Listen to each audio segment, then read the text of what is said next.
নমস্কাৰ বন্ধুসকল, welcome to Assam এফেয়াৰ্স। আজি আমি আলোচনা কৰিম ত্ৰিভুজ সম্পৰ্কে।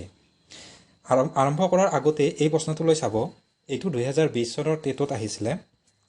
ইয়াতে সুধিছে, যদি এটা ত্ৰিভুজৰ প্ৰতিটো বাহুৰ ত্ৰিভুজৰ পৰিসীমাৰ 1/3 সমান হয়, ত্ৰিভুজটোৰ প্ৰকাৰ কি হ'ব? ইয়াতে অপশ্যন দিছে সমবাহু, সমদ্বিবাহু, সমবাহু, সমকোণী আৰু বিষমবাহু।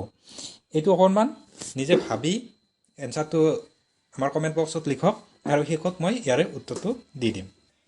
এতিয়া চাব, ত্ৰিভুজ হ'ল আমাৰ তিনিটা বাহুৰে আগুৰা সমতল ক্ষেত্ৰ। ইয়াত থাকিব তিনিটা বাহু আৰু তিনিটা কোণ। চিম্পলি এইখিনিৰ কথা থাকে। আমাৰ তিনিটা বাহু থাকে, তিনিটা কোণ থাকে, তিনিটা শীৰ্ষবিন্দু থাকিব। কিন্তু ইয়াতে আমাৰ কি আহিব, আমি চাওক, জ্যামিতি যেতিয়া আমি শিকিম তাৰ আগতে আমাৰ বহুত বস্তু শিকি আহিব লগা আছিলে। কিন্তু আমি যিখিনি পাওঁ আমি ইয়াতে এনেদৰে কৈ থাকিম। ত্ৰিভুজ আৰু চতুৰ্ভুজ আমি ইয়াতে আলোচনা কৰিম আৰু আলোচনা কৰি যাওঁতে আমাৰ বাকীবোৰ কথা আমি কৈ যাই থাকিম। এতিয়া চাব, ইয়াতে পৰিসীমাৰ কথাটো। পৰিসীমা আমাৰ অকল ত্ৰিভুজৰ বুলিয়ে নহয়, চব আকৃতিৰে আমাৰ পোৱা যায়। কিন্তু ইয়াতে আৰু আমাৰ এটা কৰিব লাগিব, বৃত্তটো আমি আলোচনা কৰিব লাগিব। এই তিনিটা বস্তু আমি আলোচনা কৰিম আৰু সেইখিনিতে আমাৰ গোটেইখিনি কথা সাঙুৰিবলৈ চেষ্টা কৰিম। চাব, আমি প্ৰথম ত্ৰিভুজৰ কথা প্ৰপাৰ্টি বা কিবা এইবিলাকত যোৱাৰ আগত আমি ত্ৰিভুজৰ কালিটো আমি চাই যাওঁ। চাব, ইয়াতে দিয়া আছে এৰিয়া অফ ট্ৰায়াংগল। এতিয়া চাব, ত্ৰিভুজটোৰ আমাৰ জেনেৰেলি ত্ৰিভুজটো আছিল আমাৰ এইখিনি। ইয়াতে চাব, ইয়াৰ পৰা এনেকৈ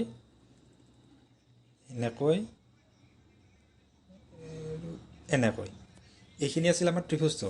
কিন্তু ইয়াতে আমাৰ কি হ'ল, এইটো আমাৰ হাইট ওলাইছে শীৰ্ষবিন্দুৰ পৰা ভূমিলৈ টনা লম্ব। এইডালো আমাৰ উচ্চতা বুলি কোৱা হয়। উচ্চতা আৰু তলত যিডাল আমাৰ ভূমি কোৱা হয়, এইটো ভূমি হয়। এইটো এনেকুৱা নহয় যে ঠিক এনেকুৱাই হ'ব।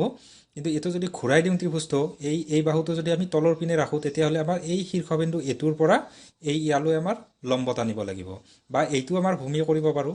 যোনটো ভূমি নহওক কিয়, তাৰ অপজিটে যেতিয়া বিন্দু থাকিব, সেইটো শীৰ্ষবিন্দুৰ পৰা আমি সেই ভূমিটোলৈ আমাৰ লম্ব টানিব লাগিব। তেতিয়াহ'লে আমাৰ এই ত্ৰিভুজটোৰ কালি হ'ব আমাৰ area equal to half into ভূমি পূৰণ উন্নতি।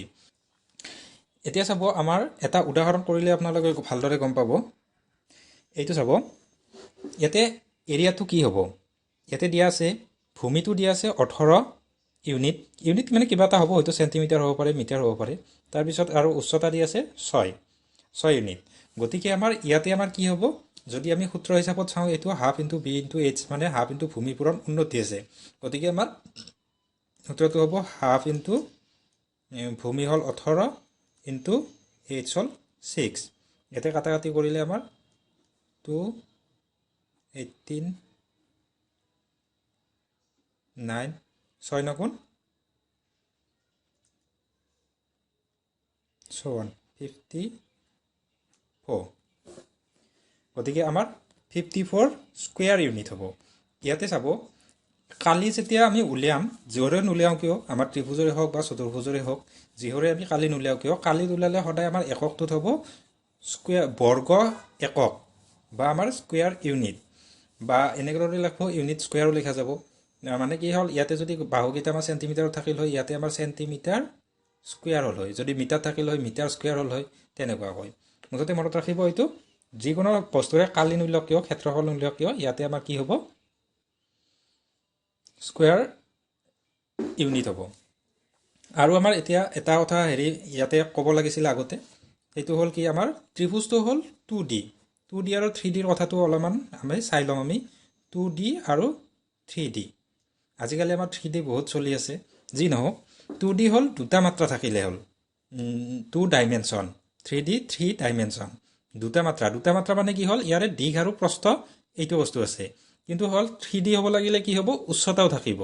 গতিকে চাব, উচ্চতা হ'লে আমাৰ কি হ'ব, বস্তু এটা যদি আমাৰ ইয়াতে আমাৰ এই ত্ৰিভুজটো ইয়াৰ এই এখন সমতলত আমাৰ সমানকৈ পৰি আছে ত্ৰিভুজটো।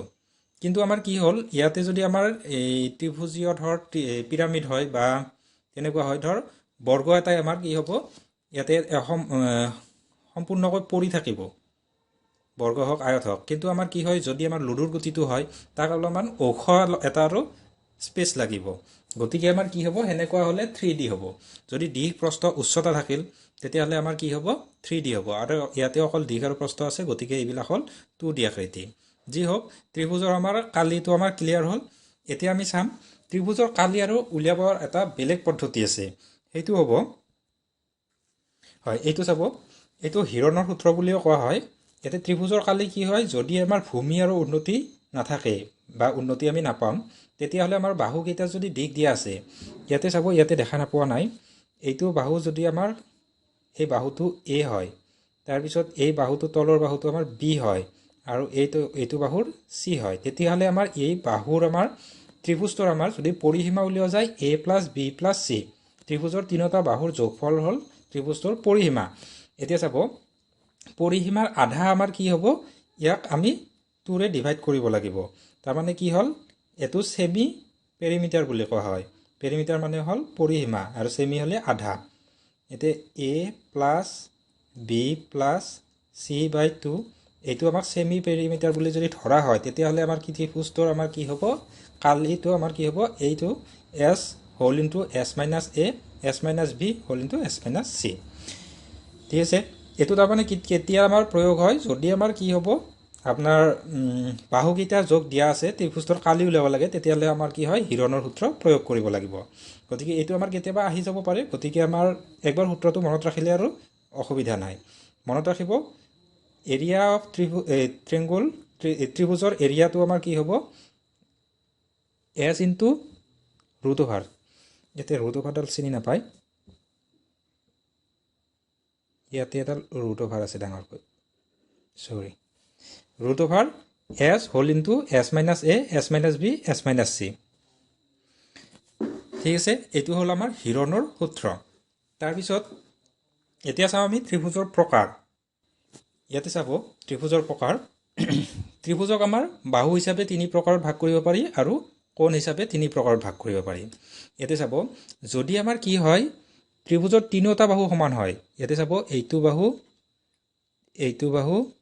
আৰু এইটো বাহু তিনিটা বাহু যদি সমান হয় দেখাটো ভাল দেখে তিনিওফালে সমান হয় এইটোক আমাৰ কি কোৱা হয় ইকুইলেটাৰেল বা সমবাহু ত্ৰিভুজ তাৰপিছত কি হয় যদি আমাৰ দুটা বাহু সমান হয় তেতিয়াহ'লে আমাৰ কি কোৱা হয় আইসোস্কেল ট্ৰায়াঙ্গল এইটোক আমাৰ অসমীয়াত ক'ব সমদ্বিবাহু ত্ৰিভুজ মনত ৰাখাৰ কাৰণে একো অসুবিধা নাই কিন্তু কি হ'ল দুটা বাহু সমান কাৰণে সমদ্বিবাহু ত্ৰিভুজ তিনিটা বাহু সমান সমবাহু আৰু এইটো হ'ল বিষমবাহু ত্ৰিভুজ এইটো স্কেলেন বুলি কোৱা হয় ইংৰাজীত বিষমবাহু হ'ল কি তিনিটা বাহু বেলেগ বেলেগ সমান নহয় তিনিটা বাহু তাৰপিছত আমাৰ কোণ হিচাপে চাম কোণ হিচাপে আমাৰ কোণৰো প্ৰকাৰ আমাৰ তিনিটা আছিল সমকোণী ত্ৰিভুজ সমকোণ সূক্ষ্মকোণ আৰু স্থূলকোণ আগতে যদি আমি কোণ পঢ়ি আহিলো হয় এইকেইটা পাই গ'লো হয় গতিকে চাব সমকোণ আমাৰ কি আছে যদি সমকোণী ত্ৰিভুজ হিচাপে কোনটো ক'ব যদি ত্ৰিভুজটোৰ এটা কোণ আমাৰ সমকোণ ইয়াতে আমাৰ এইটো সমকোণ দিছে ওপৰৰ কোণটো আমাৰ সমকোণ হয় গতিকে আমাৰ কি হ'ব এইটো সমকোণ নহয় এইটো একোইট এংগল দিছে তাৰ মানে তিনিটা কোণ 90 ডিগ্ৰীতকৈ সৰু হৈছে এইটো আকাত 90 ডিগ্ৰীতকৈ ডাঙৰ হেন পায় যি হওক যদি ত্ৰিভুজৰ তিনিটা কোণ 90 ডিগ্ৰীতকৈ সৰু হয় তেতিয়াহ'লে আমাৰ একোইট এংগল বুলি কয় একোইট এংগল ট্ৰায়াঙ্গল বুলি কোৱা হয় গতিকে আমাৰ সূক্ষ্মকোণী ত্ৰিভুজ তাৰপিছত আমাৰ কি ক'ব যদি এটা কোণ 90 ডিগ্ৰী হয় ইয়াতে চাব এইটো 90 ডিগ্ৰী এটা কোণ যদি 90 ডিগ্ৰী হয় ত্ৰিভুজৰ তেতিয়াহ'লে আমাৰ কি হ'ব ত্ৰিভুজটো সমকোণী ত্ৰিভুজ বুলি কোৱা হ'ব আৰু যদি আমাৰ এটা কোণ আমাৰ 90 ডিগ্ৰীতকৈ ডাঙৰ হয় ইয়াৰে এইটো কোণ যদি চাই 90 ডিগ্ৰীতকৈ ডাঙৰ হ'ব গতিকে তেতিয়াহ'লে আমাৰ কি হ'ব অবটাছ ট্ৰায়াঙ্গল বা আমাৰ কি হ'ব স্থূলকোণী ত্ৰিভুজ ত্ৰিভুজত 6টা আমাৰ প্ৰকাৰ পালো বাহু হিচাপে 3 প্ৰকাৰ সমবাহু ত্ৰিভুজ সমদ্বিবাহু ত্ৰিভুজ আৰু বিষমবাহু ত্ৰিভুজ তাৰপিছত আমাৰ কোণ হিচাপে 3 প্ৰকাৰ সূক্ষ্মকোণী ত্ৰিভুজ তিনিটা 90 ডিগ্ৰীতকৈ সৰু তাৰপিছত সমকোণী এটা কোণ 90 ডিগ্ৰী সমান তাৰপিছত স্থূলকোণী এটা কোণ 90 ডিগ্ৰীতকৈ ডাঙৰ হয় ইয়াতে যাব আমাৰ দুটা কোণ কেতিয়াও 90 ডিগ্ৰীত হ'ব নোৱাৰে কিয় নোৱাৰে চাম যদি আমি ত্ৰিভুজৰ তিনিটা কোণৰ সমষ্টিয়ে 180 ডিগ্ৰী হয় যেহেতু তিনিটা কোণৰ 180 ডিগ্ৰী হয়, দুটা কোণ 90 ডিগ্ৰী হ'লে 90 90 সেই দুটাই 180 হ'ব, তৃতীয় কোণটো আমাৰ 0 হৈ যাব। গতিকে আমাৰ দুটা কোণ 90 ডিগ্ৰী হ'ব নোৱাৰে। যদি দুটা কোণ 90 ডিগ্ৰী হ'ব নোৱাৰে, 90 ডিগ্ৰীতকৈ ডাঙৰ দুটা কোণ নিশ্চয় থাকিব নোৱাৰে। গতিকে সেইটোৱে এটা কোণ 90 ডিগ্ৰী হ'ব, আৰু স্থূল কোণত এটা কোণ স্থূল কোণ হ'ব পাৰে। তাৰপিছত চাব দুটামান ধৰ্ম আমি চাম, প্ৰপাৰ্টিজ চাব। ইয়াতে প্ৰথমতে কৈছে the sum of angles of a triangle is always 180 degree. কি ক'লে? ত্ৰিভুজৰ তিনিওটা কোণৰ সমষ্টি সদায় আমাৰ কি হ'ব? 180 ডিগ্ৰী হ'ব। 180তকৈ বেছিও নহয়, কমো নহয়, আৰু এইটো সদায় হ'ব। গতিকে এইটো এটা ধৰ্ম। ইয়াৰ পৰা আমি এই আগৰ যিটো কথা ক'লোঁ যে আমাৰ দুটা ত্ৰিভুজৰ দুটা কোণ সমকোণ কিয় হ'ব নোৱাৰে, গতিকে আমি ইয়াৰ পৰা গম পাম। ত্ৰিভুজৰ দুটা কোণ আমাৰ স্থূল কোণ কিয় হ'ব নোৱাৰে, এইটো ইয়াৰ পৰা আমি গম পাম। তাৰপিছত ইয়াতে 2 নম্বৰটো চাব, the exterior angles of a triangle always add up of to 360 degree. গতিকে চাব ইয়াতে আমাৰ বহীকোণনো কি হয়? এক্সটেৰিয়ৰ এংগল কৈছে। ইয়াতে চাব এইটো এটা ত্ৰিভুজ হয়। ইয়াতে আমাৰ যদি চাওঁ, আমি যদি এইটো বঢ়াই দিওঁ, এই বাহুটো বঢ়াই দিয়া যায়, আৰু এইটো তলৰ পিনে এইফালে অলপ বঢ়োৱা হৈছে। গতিকে আমাৰ কি হ'ব? এই বাহিৰৰ ফালে যিবিলাক আমাৰ ট্ৰেংগুল আছে, এই এংগুল আছে, এইটো এটা বহীকোণ।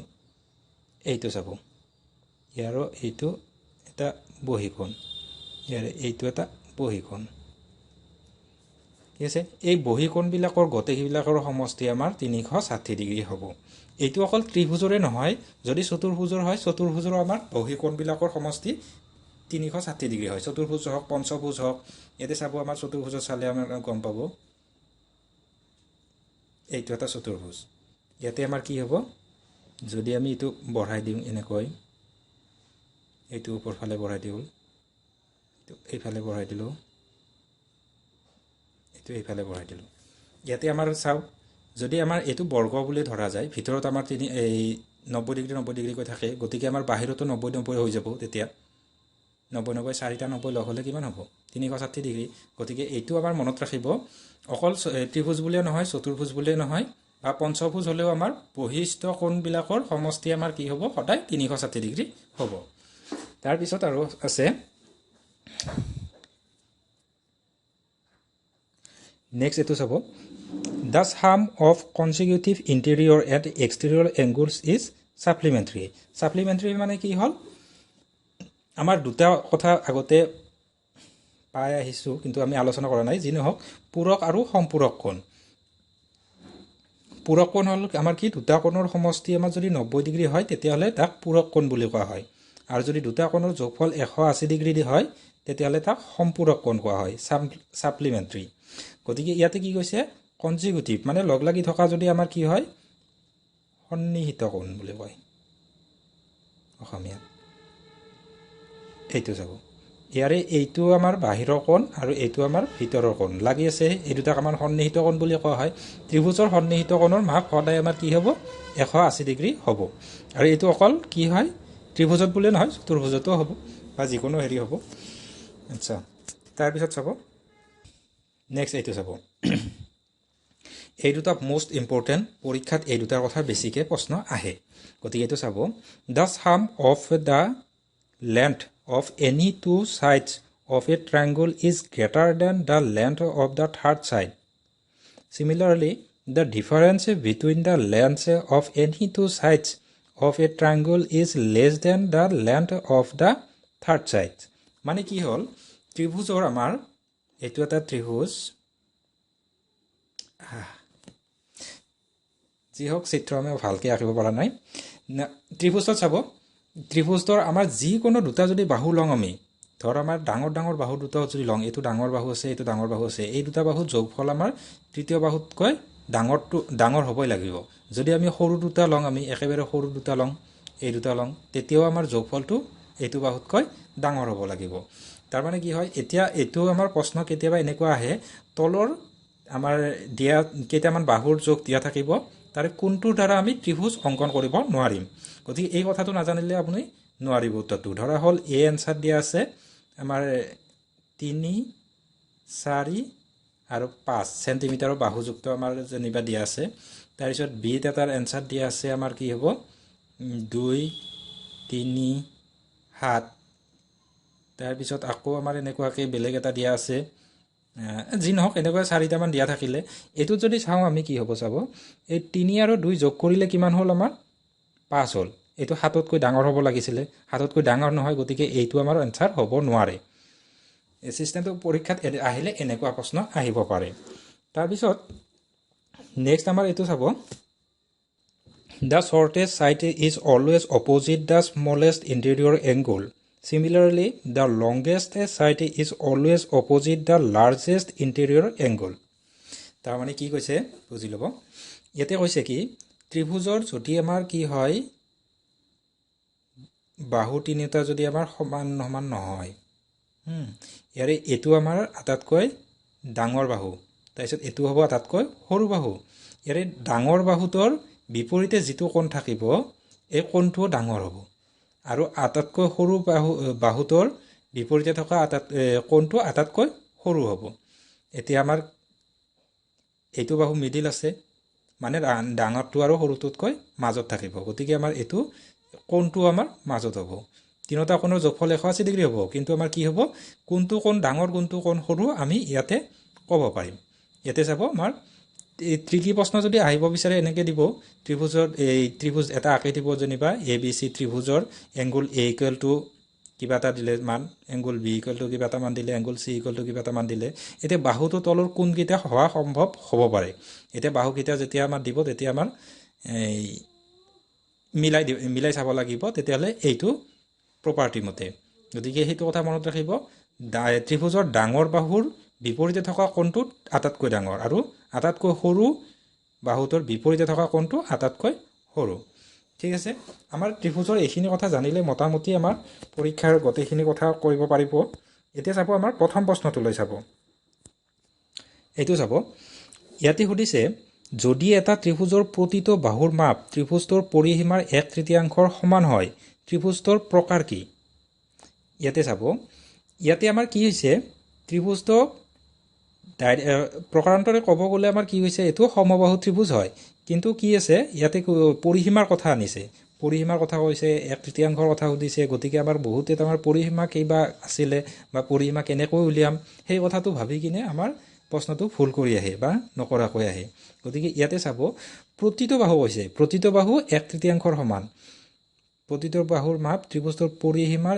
1/3 সমান হয় তাৰ মানে কি প্ৰতিটো বাহু সমান কিবা এটাৰ সমান যিহৰে সমান নহওক কিয় মুঠতে তিনিওটা বাহু সমান হয় আমাৰ জানো আগতে সকলোৱে জানি আহিছোঁ যে আমাৰ ত্ৰিভুজৰ তিনিওটা বাহু যদি সমান হয় তেতিয়াহ'লে আমাৰ কি হয় ত্ৰিভুজটো সমবাহু ত্ৰিভুজ হয় গতিকে আমাৰ কি হ'ব এইটো সমবাহু ত্ৰিভুজ হ'ব গতিকে এইবিলাকত আমাৰ এইটো এটা ট্ৰিক কৰি দি দিছিলে এইটো 2020 চনৰ অহা প্ৰশ্ন আছিলে টেটত অহা গতিকে এনেকুৱাকৈ প্ৰশ্ন আহিব গতিকে অলপমান চাই যাব ত্ৰিভুজৰ এইখিনি কথা জানিলে ত্ৰিভুজৰ মোটামুটি যি প্ৰশ্ন আহে আপোনালোকে কৰিব পাৰিব শেষত সকলোলৈ ধন্যবাদ থাকিল আমাৰ ভিডিঅ'টো শেষলৈ চালে আৰু আমাৰ ভিডিঅ'টো লাইক কৰিব শ্বেয়াৰ কৰিব আৰু চেনেলটো যদি ছাবস্ক্ৰাইব কৰা নাই ছাবস্ক্ৰাইব কৰিব বহুত বহুত ধন্যবাদ